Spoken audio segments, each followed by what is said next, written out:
Antonio Melián Hernández, licenciado en Teología, mediador de familia, escritor, empresario, profesor.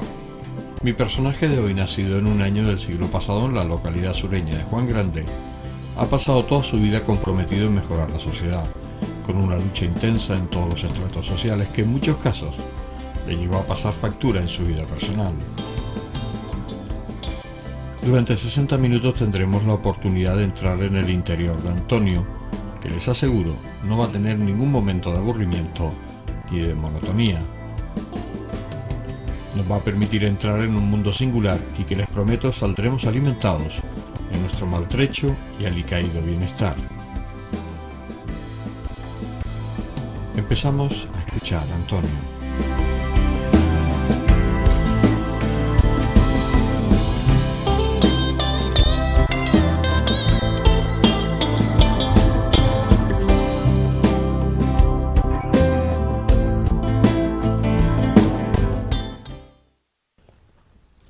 Antonio, tú naces en Juan Grande. Me imagino que Juan Grande en aquella época, una carretera y poco más, ¿no? Porque las calles no estaban asfaltadas, tampoco había calles, ¿no? Porque no lo que hoy hablamos de Juan Grande, no. Era zona del Conde, ¿no? Del Conde de la Vega Grande, sí. ¿no? No, y si te metes dentro de Juan Grande, hay unas carreteras en las primeras casas, hasta la Alpendre, que es un restaurante que no sé si habrás ido. De ahí para atrás hay una carretera mal asfaltada, pero las demás no hay calles, no hay nada. O sea que todavía estamos así. No había más que una carretera, le llamaban el Camino del Conde, porque era de las pocas gente o el único que tenía coche. No solamente el coche de tracción mecánica, sino el de tracción por bestias, que los quitrines y todos aquellos carros que tenían los pudientes, manejados por 2, por 4 caballos, depende de las distancias.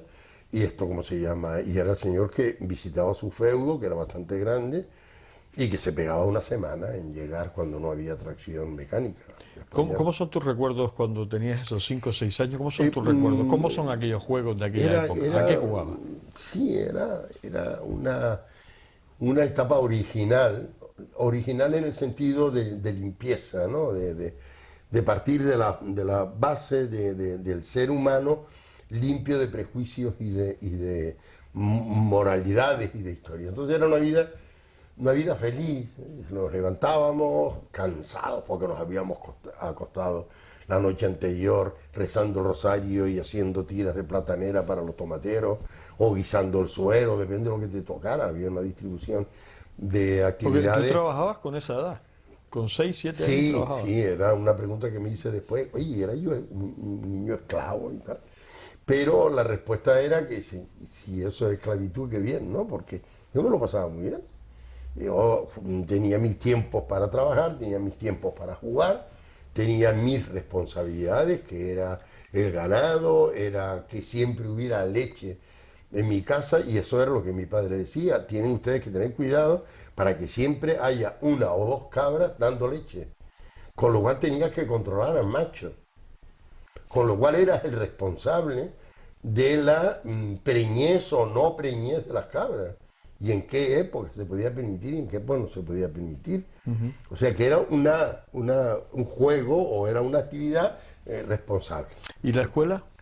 Y no había escuelas porque en el condado no estaba bien visto las escuelas, no habían escuelas en ninguna parte del condado, solamente había escuelas en la Aldea Blanca, creo que tampoco había, independiente que no era del Conde. En el Tablero me parece que había una escuela, no era del Conde, y en el Castillo de Romeral fue donde primero se establecieron las escuelas del Estado. El Estado tampoco ofendía a la filosofía del Conde poniéndole una escuela obligatoriamente. Era en los 3 pueblos que no estaban vinculados al condado, que era Aldea Blanca, que era Castillo del Romeral y que era Tablero de Maspalomas. El resto hasta Arguineguín, hasta el barranco de Arguineguín, hasta el barranco de Tirajana, o desde Arguineguín al barranco de Tirajana o viceversa, eso era del Conde, excepto estos 3 pueblos. Entonces no había escuela. Prepárate para seminario, mira el problema que se te creaba. Te daba escuelas quién, pues recuerdo que había un señor que era peninsular y que sabía hasta las 4 reglas más o menos, trabajaba en la construcción. Por la tarde nos daba clase, cuando terminaba el trabajo íbamos nosotros a estudiar. Pero en un momento determinado llamó a mi padre y dice, mira, para este programa yo no sé más, búscate otro. Y búscate otro, y búscate otro, porque nadie sabía lo suficiente para prepararse para el seminario. ¿A qué se jugaba en aquella época? ¿Qué era lo que No, jugaban eran ahí? los juegos a piola, juegos al teje, juegos a la rueda, el juego a las punterías, o sea, ves cómo llegábamos de un sitio a otro y el que más rápido llegara.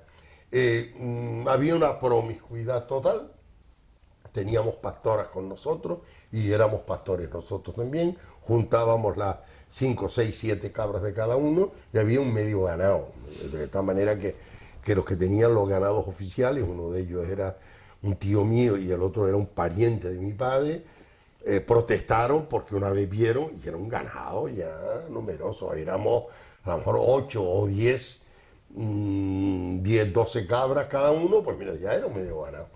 Y entonces pues, los pastores que tenían ya no les gustaba.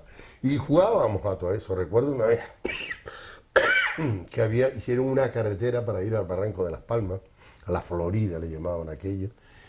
Y entonces nos dio un día porque el camión nos espantaba a las cabras. Y entonces pues un día dijimos, se acabó el camión. Y cogimos unas tablas, le pusimos clavos y enterramos en la carretera, hicimos un hoyo, enterramos, de tal manera que cuando pasa el camión, plas, plas, plas, plas, plas, plas, las 8 ruedas reventadas, ¿no? 2, 4, 6 ruedas reventadas. El camión parado, ¿cómo vas a reponer 6 ruedas a la vez? Llevas una de repuesto, pero no podías moverte.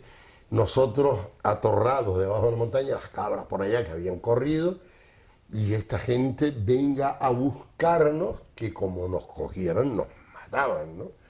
Esos eran nuestros juegos inocentes. ¿Y las navidades cómo las No recuerdas? había navidades, teníamos que ir a los tomateros, las navidades eran los reyes, que era una naranja, Una eso no naranja falla, de regalo. una naranja, posiblemente un par de calcetines, y si acaso alguna camiseta o alguna cosa de esto. Esto eran los reyes cuando eran exuberantes, los reyes. Cuando eran exuberantes. Cuando eran exuberantes. Porque podía Navidades ser que... era el día del Señor y se iba a misa y se volvía. Y si en ¿Había una esa comida época- extra? Había una comida extra si no había que coger tomates porque, ¿sabes la canción de hoy es lunes llega el castre y mañana llega el yoga, el lunes? Por tanto, el domingo tenía que estar cogido todos los tomates, almacenados, empaquetados y vistos para el lunes atracando el barco y saliendo los camiones del almacén para cargar los barcos. Entonces, habían domingos que íbamos a misa, eso no se podía dejar, pero según llegábamos nos quitábamos la ropa y vivíamos por los tomateros. O sea, que Y era cuando los fuerte. tomateros estaban más cerca del pueblo donde se decía la misa, que era esa iglesia que yo te enseñé ahora que tenemos aquí en el libro, que era la iglesia de Juan Grande, la ermita de Juan Grande. Entonces, esta está en el pueblo. Llevábamos cestitos o bolsas y nos cambiábamos en casa de nuestros tíos y de ahí para los tomateros. O O sea, no, ni Reyes, ni Navidades, no, eso no.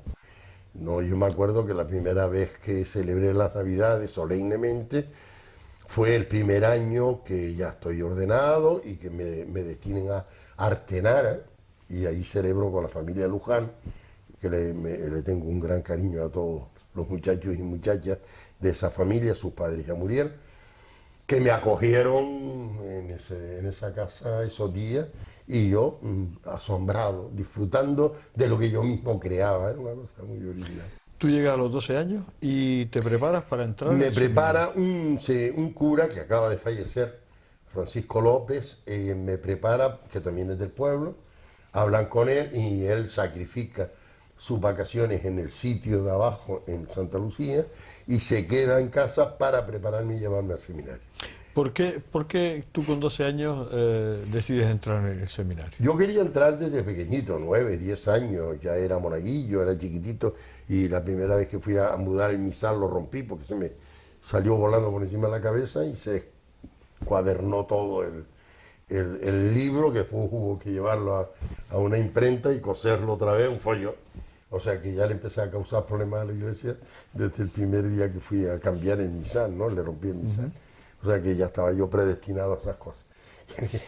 Y entonces no había quien me preparara, y ese era el tema. Y pasaban los años y yo me veía abocado Yo quería ir al seminario. ¿Por qué quería ir al seminario? Es una pregunta que a lo mejor me la ibas a hacer. Pues porque mi madre se educó en ambientes de cura, los maestros en Fataga, que de donde ella era, eran curas, porque allí no iban los maestros, no querían ir. Entonces los curas se hacían cargo, tenían un sobresueldo, y entonces mira tú, en qué ambiente clerical se educó mi madre, con qué admiración, ¿sabes? Su ilusión era tener un hijo sacerdote, y lo tuvo. Y te tocó a ti. Y me tocó a mí. Llegas al seminario. Llego al seminario con con todo aprobado, una buena nota en gramática, pero seguía jugando a la pelota y diciéndole que tú sos bobo, o cuando vengamos verás tú y tal. O sea, yo seguía hablando mi idioma de siempre, el tradicional en casa. El idioma autóctono de Juan Grande. Sí, no, decía el actual fiscal diocesano, Carmelo Rodríguez Ventura, decía, joder, ya está metiendo dándole patadas al diccionario, ¿no? Ya le oía yo, ya iba derecho a él, ya él salía corriendo, porque yo lo que no podía defender con la palabra, que era poca, era corta, porque no tenía mucho vocabulario, pero sí tenía dos buenas piñas, dos buenos puños para dar leña, ¿sí? Y así pues paraba todos los días en el despacho del rector. Pero, ¿qué hago contigo? Que era Vicente Rivero, que fue muchos años cura de... ¿Qué hago contigo? Me decían, ¿qué hago contigo? Todos los días te lías a la piña con los compañeros. Y eso se va quitando, Vicente, no te preocupes. ¿Y la vida en el seminario cómo transcurría? Porque, Muy bonita, porque además fue la primera vez que yo pisé una escuela. Fue la primera vez que yo tuve un profesor, que además no era uno, era un profesor de latín, era un profesor de gramática, era un profesor de aritmética, en aquel momento se llamaba así. Tenía un profesor de ciencias naturales, no existía, pero sí de la naturaleza. Y teníamos charlas, por lo menos, de buena educación, con un libro editado de urbanidad. La famosa urbanidad, la asignatura de urbanidad. Efectivamente teníamos esa asignatura. Luego ya tuvimos griego, más tarde hebreo, y sí, íbamos aprendiendo muchísima humanidad, éramos muy humanistas, y esto nos dio un método reflexivo, un método sereno frente a las situaciones de la vida, que cuando sales de este mundo lo echas de menos. Esa sindéresis, esa capacidad de análisis y tal, no la ves en el resto muy rara vez, la puedes encontrar en pensadores y en tal, pero de resto la gente es muy espontánea, ¿no? Ahora mismo esto del drag queen, todo el mundo ha reaccionado violentamente a favor o en contra, se han agrandado las distancias, se han restañado, no restañado, avivado las antiguas heridas, y lo que se está produciendo es una diferenciación entre las instituciones que están implicadas en este tema, por una ignorancia. Que en vez de pararse y decir, vamos a ver, ¿de dónde viene esta ofensa? De un chico que lo que quiere es ganar y tiene que ser una cosa extraordinaria para ganar. Perdona al Señor porque no saben lo que hacen, punto. Se acabó el tema. Que si lo juzgado, que si firma, que si dimisión del alcalde. ¿A qué viene tanto lío, no? No se reflexiona, no se dice qué pasa, por qué pasa, cómo tendría que pasar. Y si eres cristiano y practicas el evangelio, ¿qué piensa Jesús de toda esta historia? Y hay un montón de pasajes que a mí se me ocurre que dan luz a este fenómeno, ¿no? Desde perdónalo porque no saben lo que hacen, que ya era precisamente en la escena que se reproduce, es donde cae esa frase, perdónale Señor, no saben lo que hacen, hasta otras, pon la mejilla, si te piden una capa, media capa, dale la capa entera. Hay muchas respuestas, incluso evangélicas, para estos temas. Yo no entiendo por qué se tiene que salir violentamente a defender privilegios que ya no están, que están en desuso. Es un simple justificarlo por la ignorancia, por la ambición de tener un premio, de hacer algo extravagante, y esta es la palabra porque extravagante no es negativa, por sí misma, sino es fuera de lo que, de lo que se usa todo el día, de lo que se vaga, de lo que el vulgo hace a diario, extravagante, fuera de esa realidad. Este chico tuvo que hacer un esfuerzo imaginativo muy transgresor y que llamara muchísimo y levantara ronchas. Era la única manera de ganar. Gran Valle, la nueva sidra gasificada en botellín de Valle Seco. Senderos del Valle lanza su nueva sidra gasificada en formato botellín, joven y afrutada, destacando por su presencia en vaso, especialmente por su color amarillo pálido, su burbuja fina y persistente, con un sabor equilibrado en acidez, azúcares y zumo natural de manzana, en el que se deja sentir su origen, la manzana y la sidra de Valle Seco. Opción ideal y refrescante, fácil de consumir, la puedes catar en los diferentes establecimientos de la isla. Recuerda pedir el botellín de sidra Gran Valle. Valle Seco Verde, de toda la vida.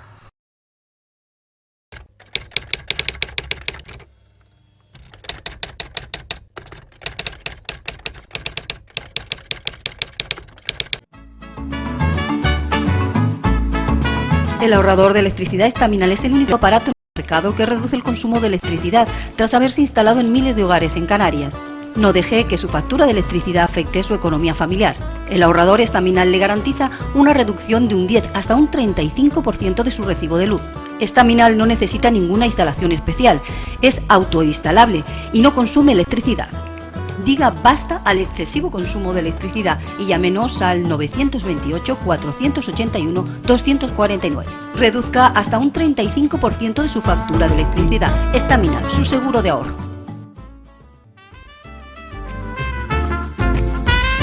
Ahorrador de electricidad Estaminal. Tras muchos años de implantación en Canarias, les ofrecemos la posibilidad de ahorrar de un 10 hasta un 35% del consumo de su factura de electricidad. Tenemos un ahorrador que se adapta a sus necesidades, sea cual sea su tipo de negocio o industria. Muchos ahorradores puede encontrar en el mercado, pero solo Estaminal ha demostrado su eficacia. No deje que los gastos abusivos de electricidad afecten su economía de negocio. Pídanos presupuesto sin compromiso al 928-481-249. Ahorrador de energía Estaminal, la solución a sus problemas de exceso de consumo. Ahorre de un 10 hasta un 35% de su factura de electricidad.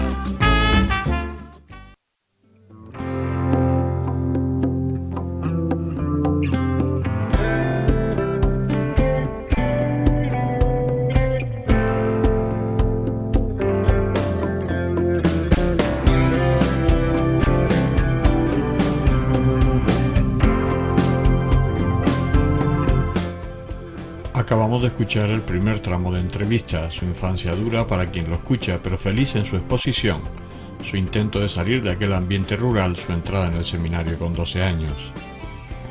Pasan los minutos escuchándolo, pero sin notar el verdadero paso del tiempo, con un reloj figurado que no marca los minutos.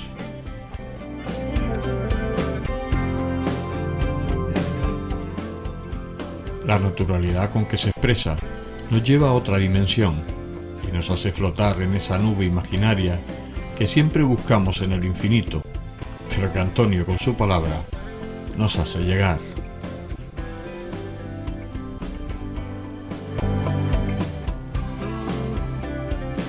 Todavía nos queda mucho que escuchar. Sigamos con Antonio.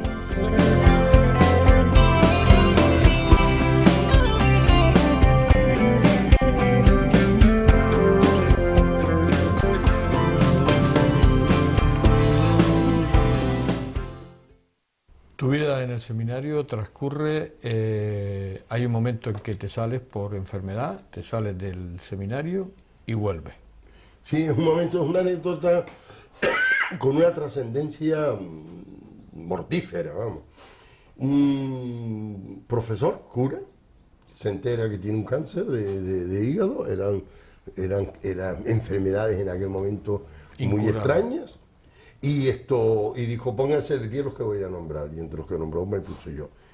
Y comenta, estudien lo que estudien, lean lo que lean, explíquense cómo se expliquen, no se esfuercen, están suspendidos de antemano.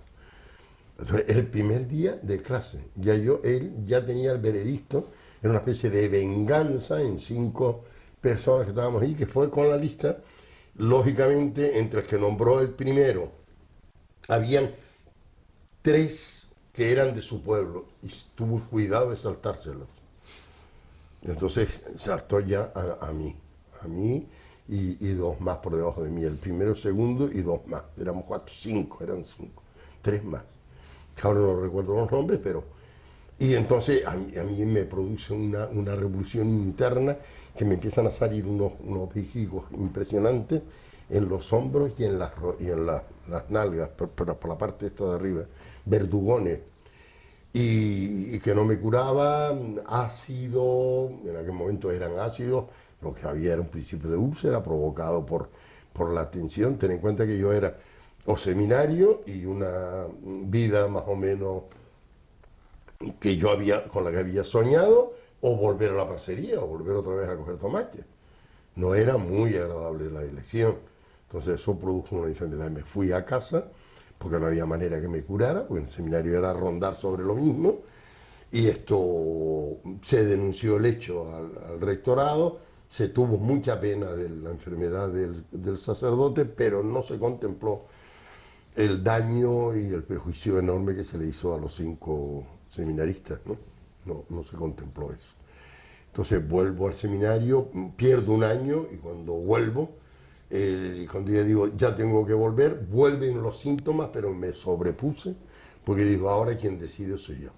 Ya sabía que este señor no estaba dando clases, y ya no había razones para que me diera vuelta la barriga. Entonces yo mismo freno mi enfermedad, y vuelvo al seminario, y continuamos ya estudiando filosofía, luego teología, donde pues se vive unas experiencias extraordinarias, que una apertura hacia el exterior, porque hay un rector nuevo, y entonces pues nos invita a estar participando en las pastorales de las parroquias cercanas, pues donde trabajamos con toda la gente, con hombres, con mujeres, con niños, cuando el obispo Pildain solamente decía que con niños y con jóvenes, con adultos no, por aquello de las confesiones. No podíamos confesar el primer año, no podíamos predicar, pero no podíamos, en fin, teníamos limitaciones, y yo me diga todo. Tú te ordenas sacerdote y sales al mundo exterior. Y sale al mundo exterior dirigido por el seminario que me manda de Coadjutor a Chamán, a Nuestra Señora de los Dolores. Allí me encuentro un hombre que yo conocía, lógicamente, un sacerdote, Fermín Pérez Rodríguez. Conozco a su hermano, que era Ambrosio, que era compañero mío, riguroso de curso, y conozco a Jesús, que después llegó a ser arzobispo de Sucre en Perú. Y entonces, pues ya con este hombre, el primer encuentro fue extraordinario. Me dijo, aquí no hay párrocos ni coadjutores, aquí hay 2 curas, compañeros. Todo lo que hagas de antemano ya está bien hecho. En caso que haya algo que corregir, pues lo hablamos. Yo no te voy a corregir, yo no voy a ser tu director. Tú traes una formación, traes una preparación, yo tengo otra, y tú vas viendo cuáles son las realidades de esta parroquia. No me puso obstáculos ninguno, montamos el movimiento junior, se llenó, con una película se llenó el Cine Sol, que tuvimos que incluso pagar una fianza previa porque el director del Cine Sol pensaba que le íbamos a romper el cine. Se llenó, no cabía, entre niños del barrio y monitores, que teníamos bastante chicos y chicas que estaban dispuestos voluntariamente a educar a esos niños en la fe y en el compromiso y en la responsabilidad.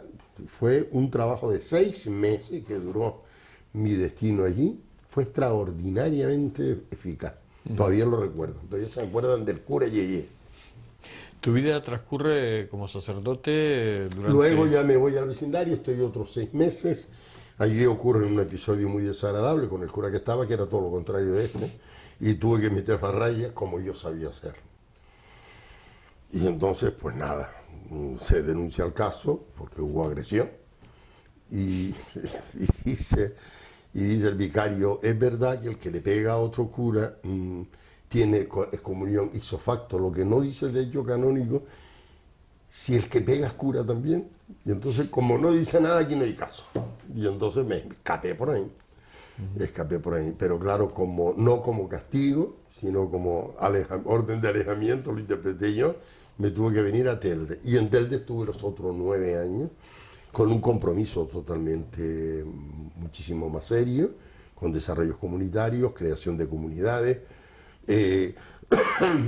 Era, por ejemplo, tanto en Ejido como en el Valle de los Nueve, que eran mis 2 parroquias, como en el Lomo Cementerio, que no era mi parroquia, pero que trabajábamos también en conjunción, todos los garajes que podíamos utilizar nos los cedían, buscábamos mesas con tablas con burras y tal, y teníamos en el Valle de los Nueve, en Ejido y en el Lomo de Cementerio, ocupadísimos. Yo creo que había más de 300 mujeres por las tardes en cursos de formación profesional. Desde empapelar, que estaba la moda de empapelar las habitaciones, el empapelado, como tricotar, como corte y confección, como cocina, todo lo que ellas pidieran. Se buscaba inmediatamente monitora. Hombre, teníamos a una señora que sigue estando vinculada con nosotros y tal, que era la mecanógrafa canaria que más pulsaciones por minuto lograba, es lo que me decían.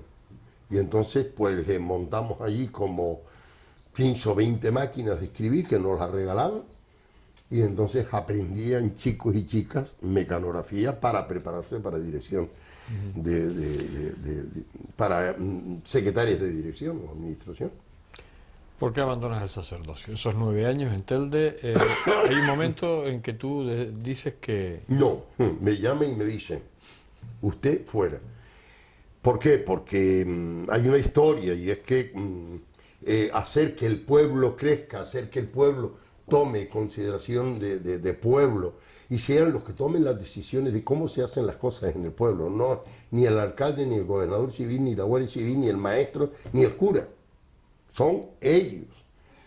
Esto no estaba bien visto, esto era peligroso en la época del mando único, en la época del partido único, en la época de la dictadura. ¿Cómo le vamos a devolver el poder al pueblo, que nunca lo ha tenido? Eso de devolver el poder al pueblo es un eufemismo, porque yo me he leído la historia al revés y al derecho, y jamás he visto un pueblo, y por mucho que lo diga Cicerón y que lo dijera antes Aristóteles, jamás el pueblo tuvo poderes. Pero bueno, es nuestra ilusión devolverle poder al pueblo, devolverle poder al pueblo. Pero eso hace chirriar todos los estamentos organizativos, incluso los democráticos tienen miedo de devolverle el poder al pueblo. Y el ejemplo lo tenemos, y inmediatamente alguien dice, hay que devolverle al pueblo, y entonces inmediatamente les llaman, ¿cómo les llaman ahora? Populistas. Populistas, obviamente, y son populistas, ¿entiendes? Lo que pasa es que a los que no son populistas no les decimos oligárquicos, porque tenemos que decir, ustedes son oligárquicos, ustedes son demagógicos y ustedes son populistas. Venga, vale. Si valen una, valen todas, pero no una sí y otras no valen. ¿Te echan fuera? Me echan fuera porque me ponen la disyuntiva, el obispo me llama y me dice, mira que me ha dicho el gobernador civil que tienes 15 días para retroceder, o eres buena persona y dice que te has equivocado. Digo, que yo le digo a la gente que 9 años que hemos estado aquí pelando las duras, que fue un error, no, que fue una burla, que fue a ver qué salía aquí, ¿no? Y que estaba equivocado. No, yo no lo puedo hacer. Pues irás a la cárcel. Pues fenomenal, ya era hora que un cura vaya a la cárcel. No, pero la iglesia no vas de cura, va un señor que está haciendo disparate y que se va. Ah, que la iglesia no, ya, pues liquídeme que me voy. Eso era una burla, porque jamás la iglesia ha liquidado. La iglesia, incluso cuando te enfermas, te recomienda que vayas con tu familia, que te atienden mejor. Claro, para no gastar. Para no gastar. Claro, menos mal que ahora están en las residencias, después de tanto insistir. Pero bueno, esto era así. Entonces, yo me tengo que salir. Yo me tengo que salir violentamente, con 5.000 pesetas de deudas que teníamos mi madre, mi hermana y yo en la tienda. Mi hermana, con un problema de vista, no veía bien y además era epiléptica, se tiene que poner a trabajar, y además a trabajar saliendo de Telde a Las Palmas y por la noche bajando en coche de horas, viendo mal porque tenía un problema de nervio óptico, no se podía curar, no se corregía con gafas, y nos pusimos todos al tajo a trabajar como pudimos y tal, y yo a buscar trabajo. porque ya le quité el letrero de casa parroquial y ya seguí pagándole a la señora, pero modificamos el contrato y lo empecé a pagar yo. Entonces conseguí trabajo en Las Palmas, de hecho me vine para acá y empecé a trabajar. Pero a trabajar no creas que en un trabajo, no, vendiendo camiones, carretillas, elevadoras, gomas y demás. Y entonces pues, trabajaba yo vendiendo coches, camiones y cosas de eso así. No tenía nada que ver con lo que... Tú, una vez que te sales, una vez que empiezas a trabajar, ahí tu vida cambia completamente. Por lo menos cambia totalmente, evidentemente. Es decir, te tienes que preparar para una vida. Yo recuerdo que en las reuniones que tenía en el momento del cambio, había un amigo mío, abogado, murió estos días, y me decía, no vas a salir de la esclavitud, de la obediencia ciega, pronta y alegre, a una sociedad libre. No va a ser así. Y efectivamente me estaba equivocado. Yo no me iba a la libertad, como pensaba. Me iba a otras subyugaciones y a otras condiciones y a otros sistemas, pero igual de coercitivos, igual de aplastador de personalidad. Y ahí tuve que desenvolverme como pude, ¿no? Y entonces pues trabajé ahí, después estuve en el Instituto Canario de Estudios Económicos, cerramos el Instituto Canario de Estudios Económicos cuando apareció la democracia, porque lo que teníamos allí era una tapadera para potenciar los diversos partidos. Allí estábamos unidos cuando realmente se descubrieron los partidos, había gente de derecha como Unión del Pueblo Canario, no, como Unión Canaria, y había gente de izquierda como Unión del Pueblo Canario, pasando por Comisiones Obreras, por el Partido Comunista, Partido Socialista, etc. Allí estábamos todos. Si me das nombres ahora de políticos, yo también estaba. También estaba. Exactamente. Y entonces, pues, se deshace de esto y ya yo me dedico a trabajar por mi cuenta y creo mis propias empresas sobre la educación y demás, que cierro en el 96, y en el 96 me pongo a estudiar, recupero la licenciatura de teología y me pongo a dar clases de religión a instituto. En el entretanto, ¿conoces a tu...? Conozco a mi mujer vendiendo yo camiones y ella pues registrando en un monstruo que era impresionante, con unos discos gordísimos que todavía vemos en películas. Ella era la operadora. Y con un aire acondicionado. Era la operadora. Que era entrabas con abrigo dentro de donde sí, estaba el ordenador. efectivamente. Y el teclado era como el de un piano, era grandísimo, ¿no? Y ahí estaba operando, metía unas tarjetas, y oye, entraba ahí, veía yo aquello ahí. Bueno, pues la chica estaba muy bien, estaba muy guapa, y sí, ahí pues coincidimos, empezamos a salir y tal, y convinimos, y hasta la fecha, ¿no? De ahí unos hijos. 3 hijos, el mayor que nace en el 76, 3 años después nace el segundo, y 3 años después nace la niña, y 3 años después me voy de casa. Porque no quiero tener el cuarto, o sea que ya yo estaba bien de familia numerosa. No, es broma, no me voy de casa, sino que tengo cuidado, no seguir aumentando la familia. Y entonces pues ya entré en una vida, hice cursos propios, personales, de reciclaje, de desecularización, salirme de la mentalidad clerical. En parte lo he logrado, en otras partes está bien metido ahí, y no porque es muy duro, como te van encuadernando desde la raíz hasta la flor. Es muy difícil desencuadernar esa vida, ¿no?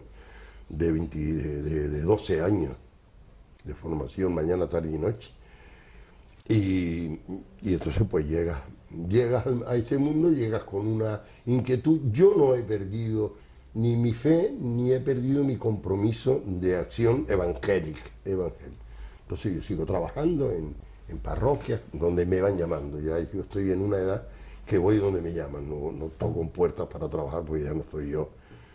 Yo quiero jubilarme ya a los 80 años. Entonces, pues, si no, termino antes, ¿no?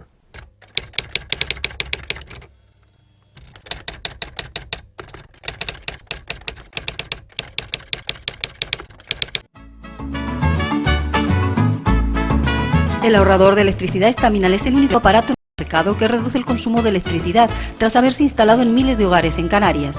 No deje que su factura de electricidad afecte su economía familiar. El ahorrador estaminal le garantiza una reducción de un 10 hasta un 35% de su recibo de luz. Estaminal no necesita ninguna instalación especial, es autoinstalable y no consume electricidad. Diga basta al excesivo consumo de electricidad y llámenos al 928-481-249. Reduzca hasta un 35% de su factura de electricidad. Estaminal, su seguro de ahorro. Gran Valle, la nueva sidra gasificada en botellín de Valle Seco. Senderos del Valle lanza su nueva sidra gasificada en formato botellín, joven y afrutada, destacando por su presencia en vaso, especialmente por su color amarillo pálido, su burbuja fina y persistente, con un sabor equilibrado en acidez, azúcares y zumo natural de manzana, en el que se deja sentir su origen, la manzana y la sidra de Valle Seco. Opción ideal y refrescante, fácil de consumir, la puedes catar en los diferentes establecimientos de la isla. Recuerda pedir el botellín de sidra Gran Valle. Valle Seco Verde, de toda la vida.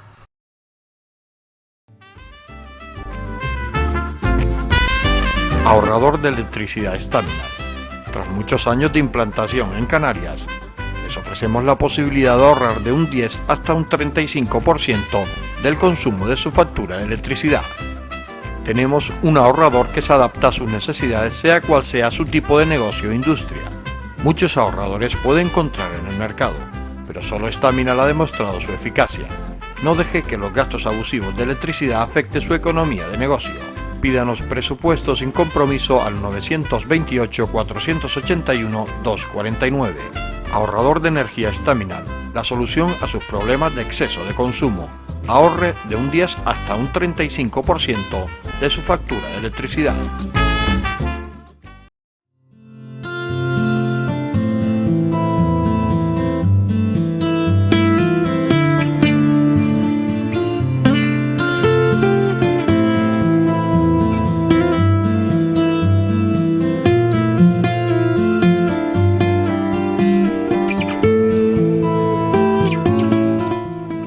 Debo decir que Antonio posiblemente sea uno de los personajes más interesantes y singulares que me he encontrado durante la producción de esta serie, que está en antena desde el año 2006.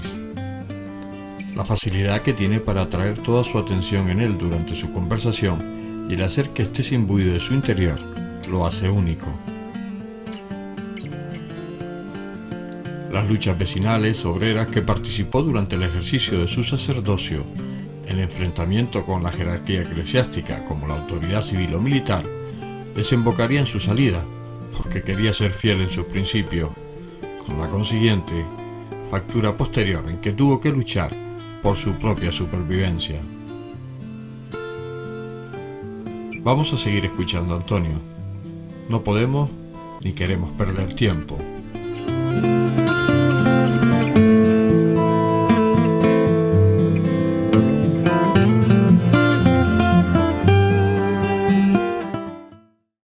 Estamos en la actualidad.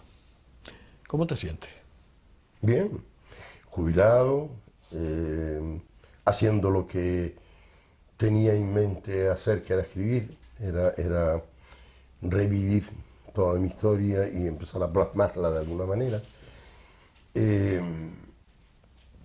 Siempre mis novelas, pues mi estilo es novela, siempre mi novela tiene como una carga no moralista, sino de valores, siempre detrás, motivan a los protagonistas, les motiva o la bondad o la maldad, porque se trabaja con los dos términos, con los dos polos, pero con una tendencia a que el malo se haga bueno y que el bueno se confirme en su bondad. Sí, es un sistema que a lo mejor obedece a la formación que te han podido dar, pero que en definitiva lo que trasuma en mis novelas es un optimismo por la sociedad, un optimismo por el hombre, un optimismo por la historia. O sea, yo creo que esto tiene que evolucionar hacia una mayor perfección, puesto que el hombre se va, las cabezas genéticas se van desnaturalizando de la animalidad, que fueron muchos millones de años, y en este momento se está procediendo muy lentamente, con muchísima dificultad, a la espiritualidad o a la esto, ¿cómo se llama?, a la idealización del hombre, ¿no? ¿Te arrepientes de algo de lo que hayas hecho en tu vida o te ha quedado alguna espinita clavada de algo que has querido hacer y no has podido? Hombre, he querido hacer muchas cosas. He querido hacer, por ejemplo, aquel trabajo que me cargó muchísimo cuando yo empecé a reunirme con los grupos y a decirles que me iba, que había un imperativo. Eso se hizo rapidísimamente. No sé si conoces la Casa David en Valle de los Nueve. Yo vivía en lo alto. La famosa carne de cochino de David. Correcto, la pata de cerdo. Pues David me dijo, tome la llave de mi apartamento en Patalavaca, váyase para abajo, piénselo y tome una decisión. Me quería como un hijo, ¿no? Y era guardia civil. Pero me tenía un cariño y él me salvó de palizas, de detenciones y de un montón de cosas, ya lo puedo decir. Y hoy me siento bien, me siento a gusto. ¿Qué podía haber hecho? Hombre, pues seguir de cura, haber sido un poquito menos, un poquito más hábil, haber capeado el temporal y haber continuado en la labor, pero también me hubiera privado de una familia, que para mí era una de las contradicciones más fuertes que yo tenía en el sacerdocio, ¿no? No es que me costara el celibato, como algunas personas. Yo vivía tan metido en el pueblo con la gente, mañana, tarde y noche, que yo tenía una gran familia y yo pues, allí vivía bien, ¿no?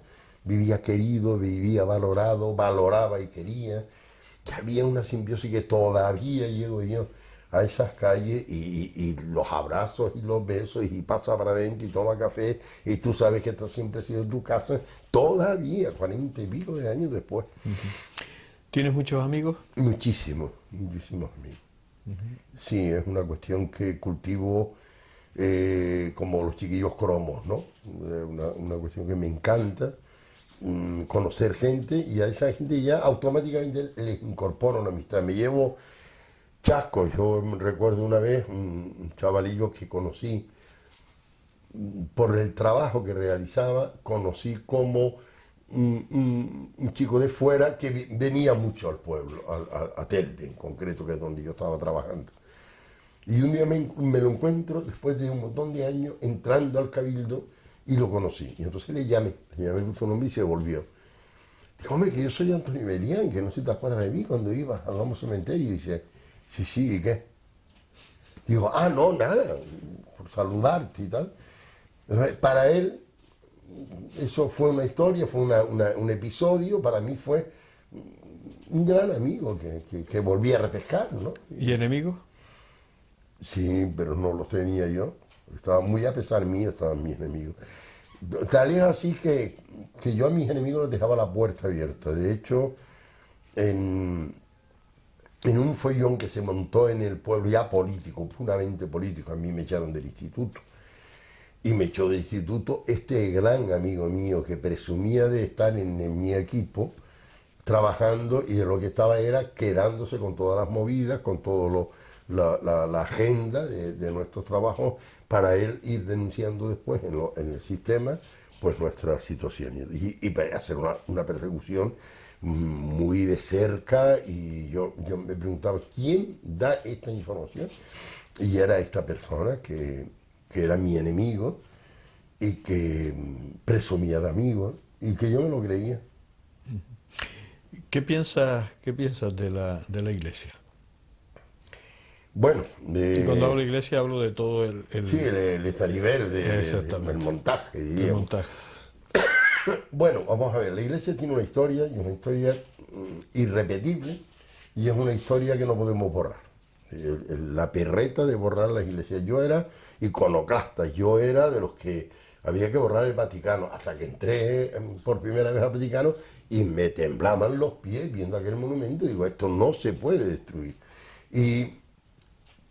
Y di gracias a la historia, a Dios y incluso a los malvados, que no se les ocurrió nunca destruir monumentos, destruir lo que está ocurriendo ahora, desgraciadamente, en el mundo árabe agresivo, porque hay un mundo árabe muy conservador y muy cuidadoso de estas historias, pero estos señores van a derruir todo lo que históricamente se mantiene en Oriente Medio, que están deshaciéndose de un montón de cosas que no volveremos a recuperar en la vida, panteones, tanto romanos como griegos, como indios. La cultura india invadió Oriente Medio muchos años y se crearon situaciones muy interesantes. Todo eso se está destruyendo. Y la Iglesia es una institución que está ahí, que ha sabido capear los temporales, que ha sabido luchar sistemáticamente.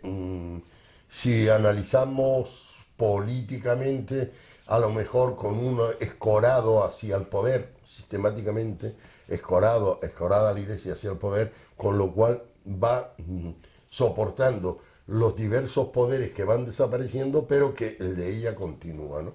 No solamente por una gran fe evangélica que dice mis palabras no pasarán, y que la Iglesia es la expresión de la palabra de Cristo. Desde este punto de vista espiritual, pues hay una razón para que la Iglesia subsista, pero los medios no todos los medios son evangélicos, no todo el sistema se trabaja.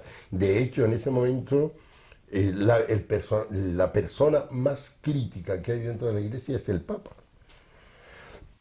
Y no tiene inconvenientes en reconocer que la curia está impecatada, y no tiene inconvenientes en reconocer que hay un lobby gay dentro del Vaticano, y eso lo ha dicho, y lo sabe todo el mundo, que lo ha dicho él.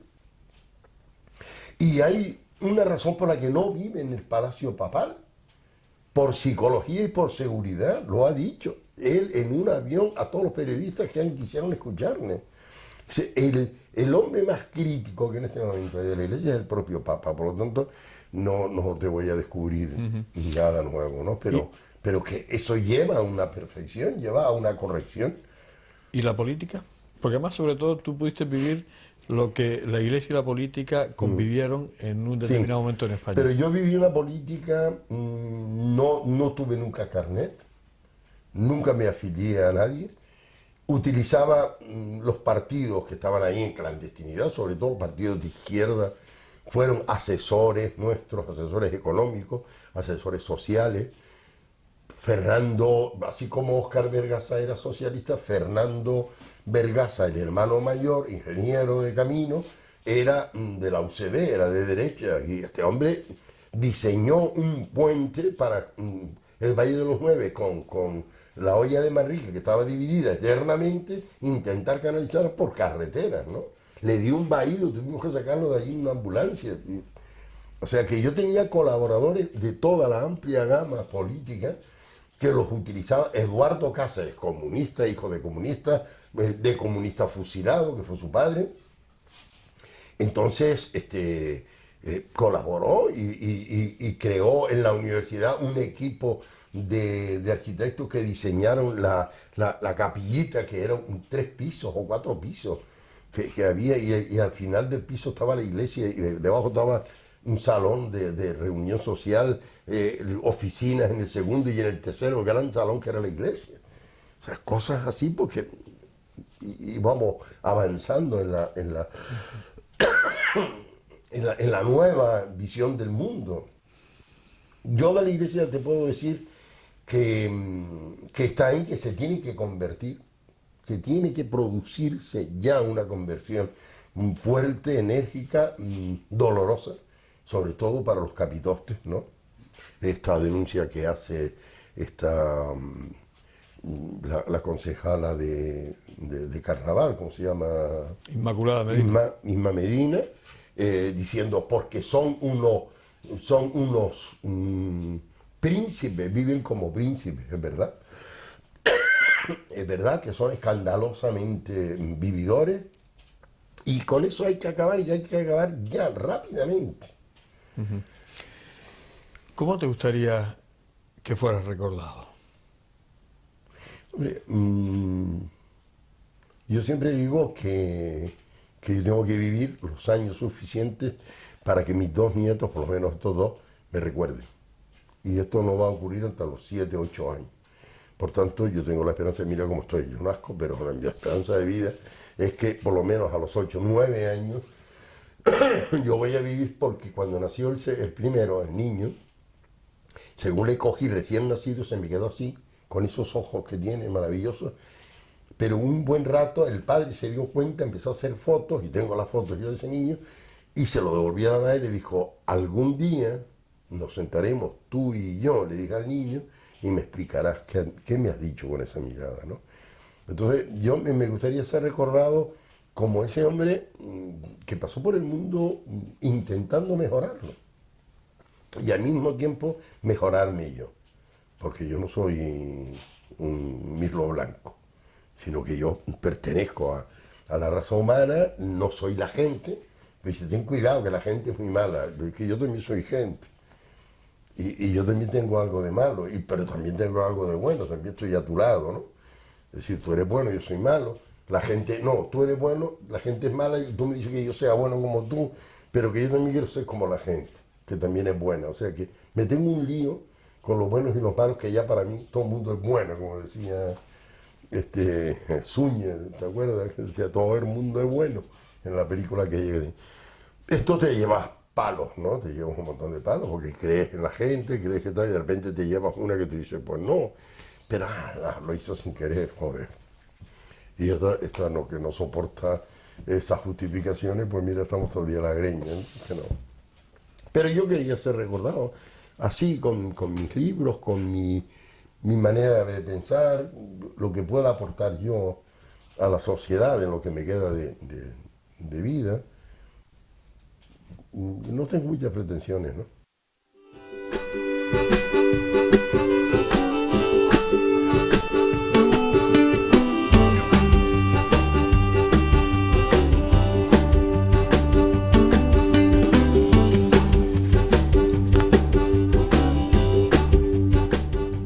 Hemos llegado al final.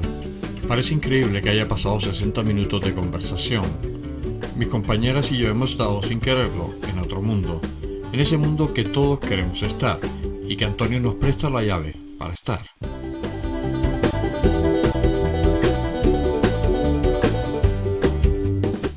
Durante la grabación hemos convivido con Antonio y con su mujer Petri. ¿Qué puedo decir de ella? Como dice el dicho, detrás de un gran hombre siempre hay una gran mujer. Pintora. Lourdes y Paz recibieron un cuadro cada una. 40 años con Antonio denota esa fusión perfecta.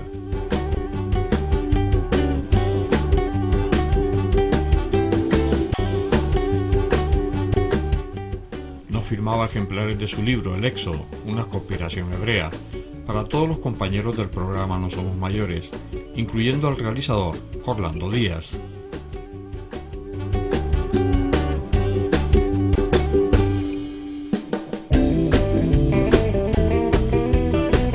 Pequeños detalles que hacen a Antonio Melián diferente, la constante lucha contra la desigualdad e injusticia, han sido su bandera a lo largo de su vida, que en la actualidad se ha acentuado al disponer de más tiempo para su lucha.